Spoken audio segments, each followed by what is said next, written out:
hojjettu akkashii viidiyoo waraabdee maallaqa irraa nyaachaa turte. Gudidhuma hedduu jechuudha sanuu. Isheen sun Filiippiiniidha. Isheen kun Itoophiyaadha. Isheen waraabde Filiippiiniidha. Kan waraabamte immoo Itoophiyaadha. Mana tokko keessa lama ta'anii hojjetu. Gara waggaa tokko sababa viidiyoo sana farkaa qabduu fi gara waggaa tokko jechuudha maallaqa illee irraa nyaachaa turte. Viidiyoon sun akka gadi hin baanee fi akkasuma hojiillee darbaa hojjechiisaa turte jechuudha. Nagaan isiniif haa ta'u kabajamtoota hordoftootaa kakuu akkam jirtu nagaa keessanii nagaa kiyya galata waaqaa ta'u egaa viidiyoon kun nama lama taatanii mana tokko keessa hojjettaniif isin fayyada jechuudha.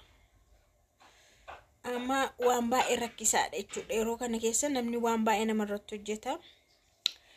Irri dubartii viidiyoo waraabaa hojjettuun hojjettu akkashii viidiyoo waraabdii balaadhumaa jechuudha. Na akkamti ta'e seetanii lama ta'anii hojjetu. Filiippiinii fi Itoophiyaadha.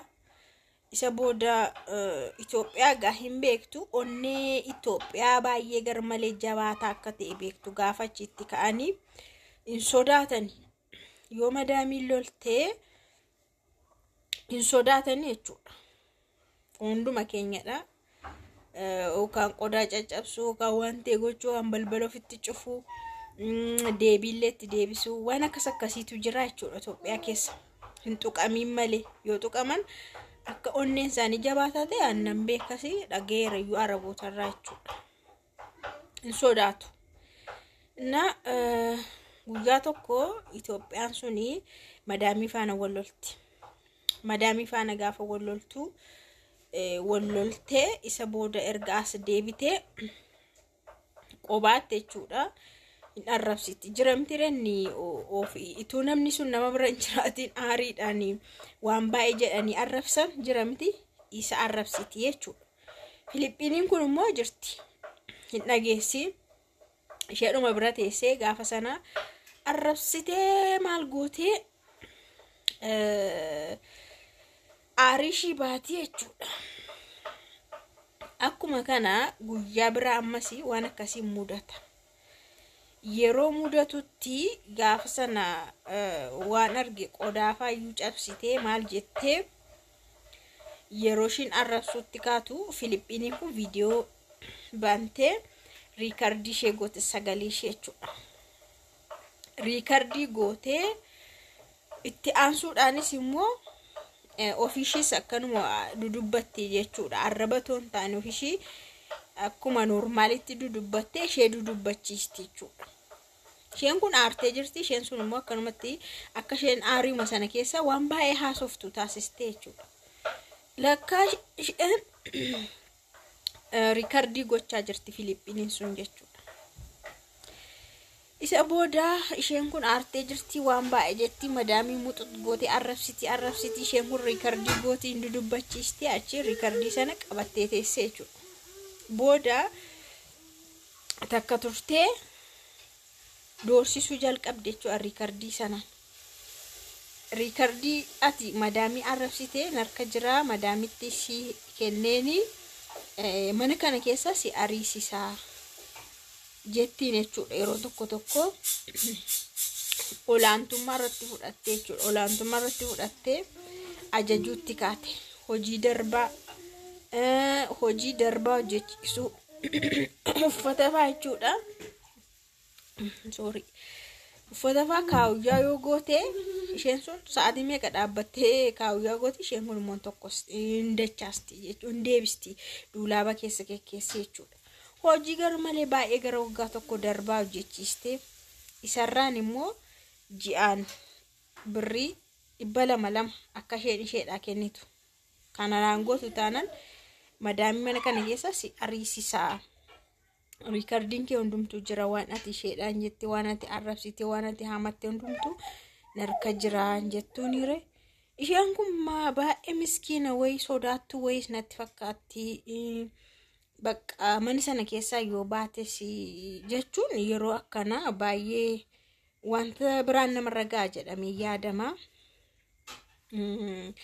Keessattuu immoo hammeenya madaamii fa'aa yoo duuba haasa'an akkasuma waa'ee ijoollee madaamii waa'ee maatii sanaa fa'aa duuba haasa'amee yoo dhaga'ame dhugaa dubbachuudhaaf akka biyya Arabaatti baay'ee rakkisaadha. Even waan baay'ee jetteemti waan xixinnaa yoo duuba isaanii dubbatte isaan hin jaallatan akka waan guddaatti ilaalu. Kana qabattee gara waggaa tokko wayiiti ga'a kan isheen akkana irratti hojjette. Achi booda guyyaa wayii mana obboleettiin madaamis immoo hojjettuu Itoophiyaa qabdi. Hojjettuu Itoophiyaa qabdi. Booda ishee sanatti himte isheen kun. Isheen sun ishee sanatti himte. Booda isheen kun immoo ani madaamii kootti hima madaamii keettaa himtu waan magadi dhufu ilaalla. Yoo si ari'anii mee jettee isheen kun hin jajjabeessiti jechuudha. Madaamii ishitti himti. Madaamii ishii sun immoo madaamii ishee sanaaf obboleettiidha waan ta'eef hin gaafatte jechuudha. Hojjettoonni mana kee akkas akkasii isheen Filiippiin viidiyoo waan ta'e waraabdee jirti jedhanii garuu isaan gidduu lolli jira. Birriillee irraa nyaatti waan akkas akkasii maalidha wantichi gaafadhu yoo jettuuni madaamiin jara lama gaafatte gaa. Innaa isheen kuni Filiippiin viidiyoon harka jira kan isheen si arrabsite maal kan jettee riikardii jira jette. Isheen sun immoo gaafa guyyaa kanaa gaafa naafati wallollee an aariidha waan baay'ee haasa'an ture. Isheen na dudubbachiiste riikardii na goote wanti haaraan hin jiru isuma gaafa si aariidhaan ani dubbadheedha jette. Jennaani madaamiin maal gooti akkamitti ati akkas goota mana koo keessatti olaantummaa fudhattee eenyutu kana naa hordofisiin jedhe akkamitti birrii irraa nyaatte akkamitti hojii darbaa hojjechiiste jedhiti argitanii. Ishee Filiippiinii sana damooza ji'a lamaarraa kuttee hin ariite mana sana keessa hin geggeessite. Isheen kun egaa jechuun namni yeroo aaru akka dubbatamu beekamaadha. Akka guungumu beekamaadha. Balbala cufatee akka aaree waan baay'ee jedhu kun beekamaadha. Madaamiin hin beekti. Garuu hin dhagayin malee humaasiin hin jettu. Akkasii mana sana keessaa Filiippiinii sana geggeessite garuu laal hamma sanatti akkamitti akka isheen itti taphatte hojii darbaa hojjechiiste birrii irraa nyaachaa turte. Akkasiidha.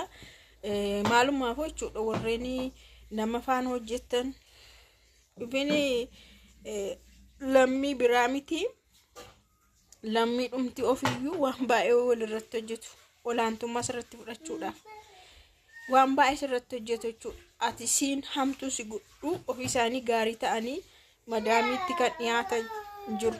Ati akka waan hin beekne hojii faallee hin beekne si godhanii ofii isaanii gaarii ta'anii madaamiitti warri dhiyaatan jiru. Mana tokko keessa lama ta'anii yeroo hojjetan warri wal hin jaallanne illee jiru. Warri wal jibban mana sana keessatti warri wal dhiiban fa'aa jiru. Akka waan damoozni ishee tokko hiramu silaa hunduu miindaa mataa isaatiin hojjeta. Warra akkasiifaatu jira jechuudha. Kanaaf of eeggannoo godhadhaan siniin jedha. Itoophiyaan immoo sodaattuun qabdu. Ishee kana Filiippiiniin fa'aa maal wanti ni qabdi onneen qabanii barisaan. Sooti guyyaa tokko halkan tokko as faraarraa ta'e waan baay'ee si tanaazatti. Waaqa si jawwutee harka butee formaatii gochuu iyyuu dandeessa. Baqa haaluma ta'een jechuudha. Na waan akkasiitu jira. Anyways yeroo haasoftan illee inkaan riikardii gochuu miti warri kan afaaniinuu hin naqaaxaru dubbii jechuudha. Dubbii akkaaxaruun jira miti afaaniinuu warri baaltessan jiru. Isheen akkasii jedhanii riikardiin immoo gaa amma madaamiin kun gar malee otoo ani haadha manaa ta'ee jiru akkamitti mana koo keessatti olaantummaa fudhattee akkana gootaatti aarteetu malee warri kaan riikardii waan ta'e ragaadha waan ta'eef baay'ee aaru tarkaanfiillee fudhachuu danda'u jechuudha. Kanaaf nama faana warra hojjettan lama taatanii sadii taatanii warra hojjettanii of eeggannoo godhachuu qabdu dhugaa waaqa. niitii ishee Filiippiinii kana waaqumatu ishee saaxilee mana sana keessa ishee darbate sashini cubbuu dalagaa turteef jechuudha. Birrii sashini waggaa tokko gara waggaa tokko 200 irraa nyaachaa turte mindaa ishii ji'a lamaatti herreegame irraa kutame. Nama daamittiin nu gaariidha sirriitti yaaduu dandeessi.